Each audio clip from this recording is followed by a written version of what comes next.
करम एजेंसी में पाक अफगान सरहद के करीब बारूदी सुरंग के धमाके हुए, जिनमें कैप्टन हसनैन समेत 4 एहलकार शहीद और 3 जख्मी हो गए।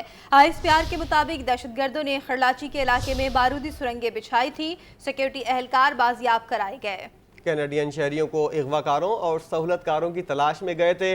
लाशों और जख्मियों को एजेंसी हेडक्वार्टर अस्पताल मुंतकिल कर दिया गया है। डॉन न्यूज़ के नुमाइंदे नवीद सिद्दीकी हमारे साथ मौजूद हैं। मजीद तफसील उनसे जानेंगे। नवीद, ISPR के इस बारे में मजीद क्या बताना है और इस वक्त इलाके में क्या सूरत हाल है?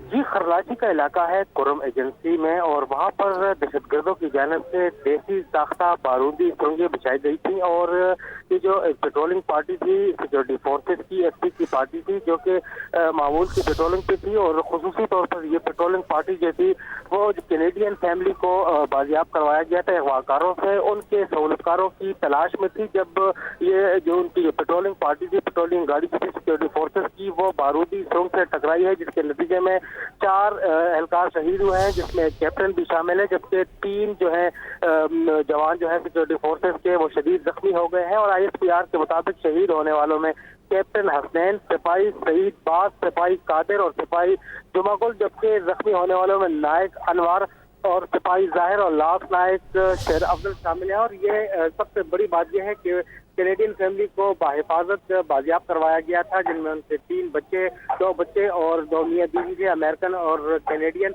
उन्हें वापस भिजवा दिया गया है, मगर उनके सहूलतकारों के अगवाकारों के सहूलतकारों की गिरफ्तारी के लिए ये सिक्योरिटी फोर्सेस की जो गाड़ी थी पेट्रोलिंग पार्टी ये निकली थी, जिनमें जो कि बारूदी सुरंग से टकराई है। खरलाची के इलाके हैं जिनमें वो शहीद हो गए। बड़ा अफसोसनाक वाक़या है। और ISPR का कहना था कि 4 अफराद इसमें कैप्टन के शहीद समेत शहीद हुए हैं, जबकि 3 अफराद शदीद जख्मी हुए, जिन्हें मकामी अस्पताल मुंतकिल किया गया है। उनका इलाज मुआवजे वक्त जारी है। बहुत शुक्रिया नवीद सिद्दीकी, हमें अपडेट कर रहे थे अफसोसनाक वाक़े से मुतल्लिक। इस वाक़े के नतीजे में कैप्टन हसनैन समेत 4 एहलकार शहीद हुए हैं और 3 जख्मी हैं, जिनको बचाने के लिए कोशिशें जारी हैं।